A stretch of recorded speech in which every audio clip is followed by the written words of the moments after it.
Kereta laluan air digunakan bagi urusan jual beli dadah. Bagaimanapun taktik itu berjaya dibongkar hasil intipan polis di sebuah pondok yang terletak di ladang kelapa sawit.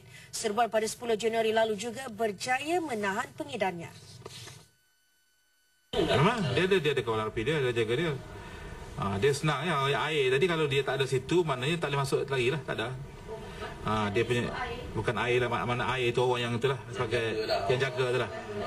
Dia panggil air lah, air tu maknanya air tu ada situ maknanya ada lah benda tu. Yang jual mengedar ni, tapi kalau benda tu tak ada, air tak ada, maka tak masuk lah. Dalam serbuan cawangan pencegahan jenayah Balai Polis Parit, 8 penagih yang sedang hayal turut ditahan. Polis juga menemui 77 gram heroin yang siap dibungkus bernilai RM2,000. Hasil siasatan, dadah berkenaan dijual dengan harga RM25 sepaket. Suspek 21 tahun itu akan didakwa di bawah Seksyen 39B Akta Dadah Berbahaya 1952. Kesemua yang ditangkap kini ditahan reman 7 hari bermula 11 Januari lalu.